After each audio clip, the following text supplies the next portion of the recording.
1947 সালের 20 ফেব্রুয়ারি ব্রিটিশ প্রধানমন্ত্রী Clement Attlee ঘোষণা করলেন লর্ড ওয়েভেলকে সরিয়ে লর্ড মাউন্টব্যাটেনকে ভাইসরয় করা হচ্ছে। কারণ ওয়েভেলের প্রস্তাব ব্রিটিশদের কাছে ছিল পরাজিত মনোভাবের লক্ষণ। কিন্তু মজার ব্যাপার হলো মাউন্টব্যাটেন এসে যে পরিকল্পনা বাস্তবায়ন করে ভারতের ত্রাতা সাজলেন, সেই পরিকল্পনার কিন্তু আসল রূপকার ছিলেন লর্ড ওয়েভেল। কেন ইতিহাস এই সৈনিক ভাইসরয়কে ভুলে গেল? কি ছিল তার সেই গোপন ব্রেকডাউন প্ল্যান? 1943 সালে যখন আর্চিবাল্ড ওয়েভেল ভাইসরয় হিসেবে ভারতে পা রাখেন, তখন তিনি কোনো ঝানু রাজনীতিক ছিলেন না, ছিলেন একজন পোড় খাওয়া সৈনিক। তার ডায়েরি বা দ্য ভাইসরয়স জার্নাল পড়লে বোঝা যায় তিনি শুরু থেকেই ভারতীয় নেতাদের ওপর ব্রিটিশদের খেলোয়াড়ি মনোভাব দেখে বিরক্ত ছিলেন।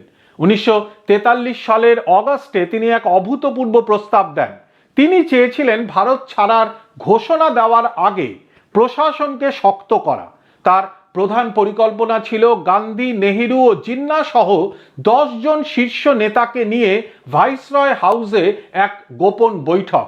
ঐতিহাসিক স্যার পেন্ডারেল মুনের মতে ওয়েভেল চেয়েছিলেন ভোটের রাজনীতিকে সরিয়ে রেখে শুভবুদ্ধি সম্পন্ন ব্যক্তিদের নিয়ে একটি অন্তর্বর্তীকালীন সরকার গঠন করতে, যাতে তারা দুর্ভিক্ষ ও যুদ্ধ পরবর্তী পরিস্থিতিকে সামলাতে পারে। কিন্তু চার্চিল ও তার মন্ত্রিসভা এই সরাসরি প্রস্তাবকে উদ্ভট বলে বাতিল করে দেয়। এরপর 1945 সালে ওয়েভেল তার সর্বোচ্চ চেষ্টা করেন সিমলা কনফারেন্সের মাধ্যমে। তার প্রস্তাবটি ছিল অত্যন্ত যৌক্তিক, একটি সম্পূর্ণ ভারতীয় নির্বাহী পরিষদ মানে এক্সিকিউটিভ কাউন্সিল গঠন করা। এখানে তিনি হিন্দু ও মুসলিমদের মধ্যে প্যারিটি মানে সমতা চেয়েছিলেন। ওয়েভেল চেয়েছিলেন এই পরিষদ হবে ভারতের নতুন সংবিধান তৈরির এক শক্ত ভিত্তি। কিন্তু জিন্না দাবি করলেন মুসলিমদের সব প্রতিনিধি তার দল থেকেই আসতে হবে। ওয়েভেলের ডায়েরি থেকে বলছি, তিনি এই এক গুয়েমির কাছে হার মানতে চাননি। কিন্তু দুর্ভাগ্যবশত লন্ডন থেকে ব্রিটিশ সরকার তাকে কোনোরূপ সমর্থন দেয়নি। বইয়ের সম্পাদক প্যান্ডারেল মুন লিখছেন, ব্রিটিশ সরকারের এই সিদ্ধান্তহীনতাই দেশভাগকে অনিবার্য করে তুলেছিল। 1946 সালের শেষ ভাগ।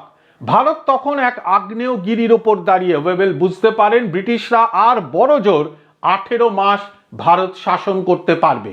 তিনি ব্রিটিশ ক্যাবিনেটকে তার সবচেয়ে সাহসী এবং দূরদর্শী পরিকল্পনা পাঠান, নাম ব্রেকডাউন প্ল্যান। এই পরিকল্পনার 3টি প্রধান স্তম্ভ ছিল। এক, নির্দিষ্ট তারিখ।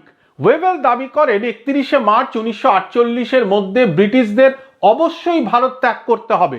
এটি কোনো অনুরোধ ছিল না, ছিল আলটিমেটাম। 2, ধাপে ধাপে প্রত্যাহার মানে ফেজড উইথড্রয়াল। তার পরিকল্পনা ছিল ব্রিটিশরা প্রথমে দক্ষিণ ভারতের 4টি প্রদেশ মানে মাদ্রাজ, বোম্বে, মধ্যপ্রদেশ ও উড়িষ্যা থেকে সেনা ও প্রশাসনকে সরিয়ে নেবে, কারণ সেখানে সাম্প্রদায়িক দাঙ্গা কম ছিল। এই এলাকাগুলো কংগ্রেসের হাতে তুলে দেওয়া হবে। 3, উত্তর ভারতকে রক্ষা করা। ব্রিটিশরা সাময়িকভাবে উত্তর পশ্চিম ও উত্তর পূর্ব ভারত মানে বর্তমান পাকিস্তান ও বাংলাদেশ এলাকায় অবস্থান করবে, যাতে সংখ্যালঘুদের রক্ষা করা যায় এবং মুসলিম লীগের সাথে একটি সমঝোতায় আসা যায়। লর্ড ওয়েভেল তার পরিকল্পনায় বলেছিলেন ব্রিটিশরা এখন ভারতে শুধু পূর্বের মর্যাদা মানে প্রেস্টিজের জোরে টিকে আছে, প্রকৃত ক্ষমতার জোরে নয়। ঐতিহাসিকরা মনে করেন ওয়েভেলের এই প্রস্তাব ক্লিমেন্ট অ্যাটলির লেবার সরকারকে আতঙ্কিত করে তুলেছিল। তারা একে মাথা নত করে পালিয়ে আসা বা ইগনোমিনাস স্কাটেল বলে অভিহিত করেন। এই বইয়ের উপসংহারে বলা হয়েছে ব্রিটিশ রাজনীতিকরা ওয়েভেলের স্পষ্টভাষী হওয়াকে পছন্দ করেননি। লর্ড লিস্টওয়েল স্বীকার করেছিলেন যে ওয়েভেল ব্রিটিশ মন্ত্রিসভার সাথে অত্যন্ত কঠোর ও আপোষহীন আচরণ করেছিলেন। ফলস্বরূপ 1947 সালের ফেব্রুয়ারিতে ওয়েভেলকে অপমানজনকভাবে পদচ্যুত করা হয়। অথচ মাউন্টব্যাটেন এসে যে জুন 3 প্ল্যান বা স্বাধীনতার তারিখ ঘোষণা করেছিলেন, তার ভিত্তি ছিল ওয়েভেলের সেই 18 মাসের সময়সীমা। লর্ড ওয়েভেল কি তবে পরাজিত সৈনিক ছিলেন? এই বইয়ের শেষে একটি অত্যন্ত করুণ উক্তি আছে। ওয়েভেল লিখেছেন, আমার ভাগ্যে গত 5-6 বছর ধরে শুধু পশ্চাৎ অপসরণ মানে উইথড্রয়াল পরিচালনা করা এবং পরাজয়ের দগদগে ক্ষত কমানোর দায়িত্ব জুটেছে। কিন্তু ঐতিহাসিক সত্য হলো ওয়েভেলই প্রথম ব্যক্তি যিনি বুঝেছিলেন যে ভারতের স্বাধীনতা এখন দয়া নয়, বরং ব্রিটিশদের জন্য এক বাস্তব প্রয়োজন। তিনি চেয়েছিলেন একটি সুশৃঙ্খল বিদায়, যা মাউন্টব্যাটেনের তাড়াহুড়ো করে করা দেশভাগের রক্তপাত থেকে ভারতকে বাঁচাতে পারত। লর্ড ওয়েভেল হয়তো মাউন্টব্যাটেনের মতো সুদর্শন বা আকর্ষণীয় ছিলেন না, কিন্তু তিনি ছিলেন সৎ। নেহেরুও তার বিদায়কালে বলেছিলেন, কিছু কিছু ব্যর্থতা অনেক বড় সাফল্যের চেয়েও মহৎ।